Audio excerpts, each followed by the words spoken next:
एक वाक्य लक्षात घ्या, शास्त्राने कायद्याने हुंड्याला बंदी.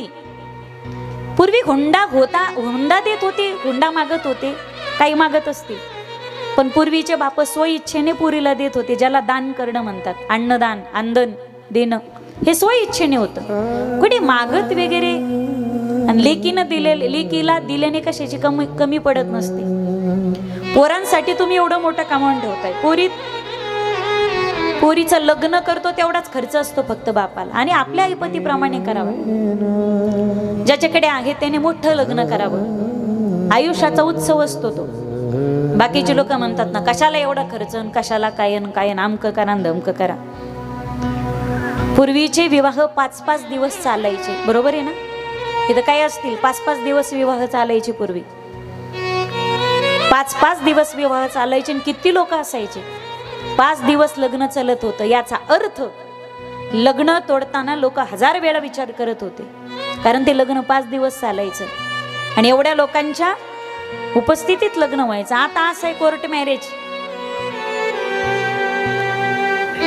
एका सही मध्ये लग्न आणि एका सही मध्ये लग्न तुटत. एका सहीत लग्न होतं आणि एका सहीत लग्न तुटतं. लोकांना म्हणजे ते विवाहाचं गांभीर्य राहिलं नाही. पूर्वी काय म्हणजे पैसे उधळायचे आणि खर्च करायचा, याच्यासाठी लग्न एवढे दणदणीत. पवित्र अशा बंधनात बंध आहेत 2 जीव, आणि सगळ्यांच्या साक्षीने ते लग्न झालं पाहिजे. लोकांना किंमत राहिली पाहिजे लग्नाची. मग 5-5 दिवसाची लग्न चालायची. मध्यंतरी मुलीची संख्या कमी झाली, आता बरोबर झाली, पण झालं काय. हुंडा देऊही नका. दुसरी गोष्ट, तुम्ही जन्माला ज्या पुरीला घातलं, तुम्ही तिकडच्यांना आडून हुंडा घेताय. मग पुरी अंधारातून पैसे देत असाल तर आम्ही पोरगी देतो, मग तुम्ही नाही तर मग आम्हाला दुसरं कोणीतरी पैसे देते. म्हणजे लग्नाच्या मांडवात जाईपर्यंत 15 दिवसामध्ये किती वेळा पोरीचं लग्न मोडता येतं. माझी विनंती असेल, तुम्ही जन्माला घातलेलं बरोबर आहे तिला, तुम्ही लहानाचं मोठं केलं बरोबर आहे तिला. दुसऱ्याच्या पदरात काळजाचा तुकडा देणं ही गोष्ट एवढी सोपी नसते, पण जन्माला तुम्ही त्या पोरीला घातलंय. पूर्वी लोक फक्त पोराचे हुंडे घेत होते, म्हणजे हे स्टँडर्ड भिकारी बर का, सुटाबुटातले. पोरगा विकणं असं म्हणतात हुंडा घेणं म्हणजे. पण हल्ली आता पोरांकडचे हुंडे बंद झाले, पोरींकडचे हुंडे चालू झाले. हा समाजाला सगळ्यात मोठा लागलेला कलंक आहे. तुम्ही गरीब आहे, तुम्ही तुमच्या आईपतीत लग्न करा, पण मुली नाहीत असं आडवून मुलांच्याकडून हुंडे घेऊ नका. त्यांची मर्जी आहे ना, तुमच्याकडे नाही ऐपत, ते लग्न करून घेतील ते. पण विनंती असेल माझी सगळ्या मुलींच्या बापांना, जगातला अनमोल रत्न मुलगी कन्या, देवाने 100त तुम्हाला एखाद्याला मुलगी दिलेली, असा अनमोल रत्न तुमच्या पोटी जन्माला आला, तुम्ही पोरीचे हुंडे घेऊ लागले. ही समाजाला लागलेली किडे आपली. या गोष्टी बंद व्हायला पाहिजे. तसा मुलाकडून हुंडा बंद झाला, तसा आता मुलीचा हुंडा चालू झाला. हे सुद्धा बंद व्हायला पाहिजे. हे भागवतातलं वर्णन मी माझ्या पदराचं सांगत नाही. कलियुगातले लोक कन्येचा विक्रय करू लागले, कन्या विकू लागले. मुलीचा हुंडा घेणं म्हणजे पोरगी विकणं. कन्या विक्रयी नव लोभात दंपत्ती नामचे कलकण. घराघरात नवरा बायकोचा कलह होऊ लागला.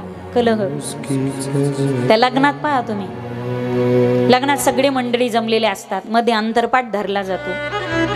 अंतरपाठ बरोबर आहे ना.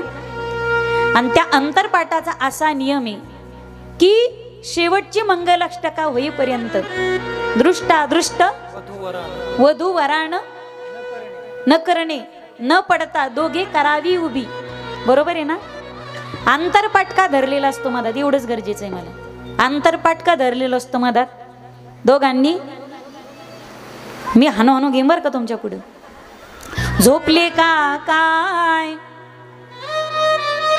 मधात अंतरपाठ का धरलेला असतो. तुम्ही ब्रह्मचारीत का सारे, अरे बोला नाही बे, मले समजून राहिले तुम्हाला, मी घरी निघून जाईन बरं का. बोला पटकन. अंतरपाठ का धरला जातो मधात, दोघांनी एकमेकांना पाहू आणि प्री वेडिंग मध्ये एकूण एकाच्या गळ्यात गळे घालून बसत येत ना, ते मध्ये अंतरपाठ धरताच कशाला तुम्ही. उगा पूर्वी करत आलंय म्हणून आता करायचं, पण त्याचा काय अर्थ माहिती का मला. शेवटची मंगलाष्टका होईपर्यंत दोघं एकूण तोंड पाहत नव्हते. प्री वेडिंगला ते सगळे फोटोशूट करून बसतात.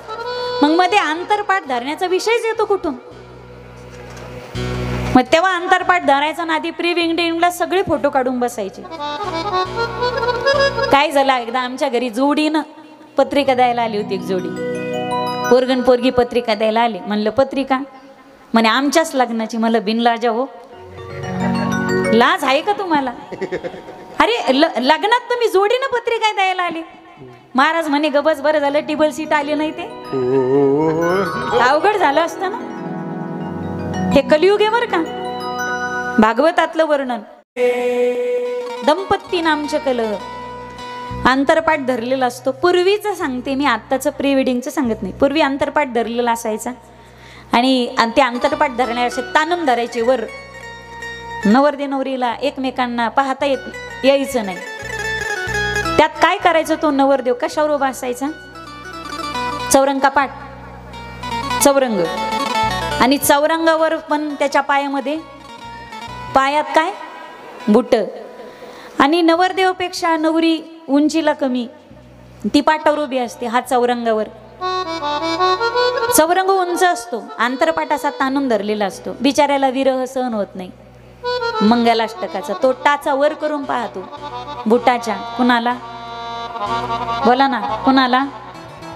नवरीला. जो लग्नात टाचा वर करून पाहतो ना, लग्नानंतर 2-4 वर्षांनी, आता 5-6 महिन्यापूर्वी, तेच ज्याचं 2-4 वर्षापूर्वी लग्न झालं होतं त्याच्या लग्नात आम्ही हजर होतो. टाचा वर करून तिला पाहत होतं. ते 5-6 महिन्यापूर्वी आम्हाला कोर्टाच्या बाहेर भेटलं होतं. म्हणलं कुणीकडं जय हरी, तोंड पाहायचं नाही तिचं. कोणाचं? जिचा आधी टाचा वर करून पाहत होता तिचं. दंपती नामचे कलह. सत्यम नास्ती तपशौचम दयादानम न विद्यते. सत्य बोलत नाहीत. नास्तिकवादी पिढी जन्माला आली. तप राहिलं नाही. शौच या गोष्टीचं पालन करत नाही. कथेचा नियम इकडे येताना, लघुशंकेला गेला तर 4 वेळा गुळणे करायचे, कोपरापर्यंत हात, गुडघ्यापर्यंत पाय धुवायचे. दीर्घ शंकेला गेला तर 8 गुळणे करायचे. आणि लघुशंकेला गेल्यानंतर तोंड उष्ट ठेवू नये माणसाने, गुळणा केला पाहिजे. आपण हे शौच, स्वच्छता वगैरे, स्वच्छता झाली पण पवित्रता असणं गरजेचं आहे. कलियुगामध्ये ईदभर पोटाची खळगी भरण्यासाठी लोक खोटं बोलू लागले, कटू भाषण करू लागले, बदलून पडू लागले. आपल्या भाषेत ह्या बोटावरचा थुका ह्या बोटावर आणणं. इकडे विदर्भात म्हणतात की नाही मला माहिती नाही, म्हण लगेच हो ह्या बोटावरचा थुका ह्या बोटावर आणतात. म्हणजे इतके लोक बदलू लागले, मिनिटात जबान बदलू लागले. ज्यावेळी मी सगळीकडे फिरलो त्यावेळी माझ्या मनाला कुठं शांतता मिळाली नाही. पण परमात्म्याची लीला भूमी असणारी वृंदावन, त्या वृंदावन भूमीत मी गेलो त्यावेळी माझ्या मनाला शांतता प्राप्त झाली. आता नारदांसहित आपल्याला वृंदावनची वारी करायची. शरीराने नाही, मनाने करायची. मन चल रे वृंदावन धाम, राधे राधे लाई. मन चल रे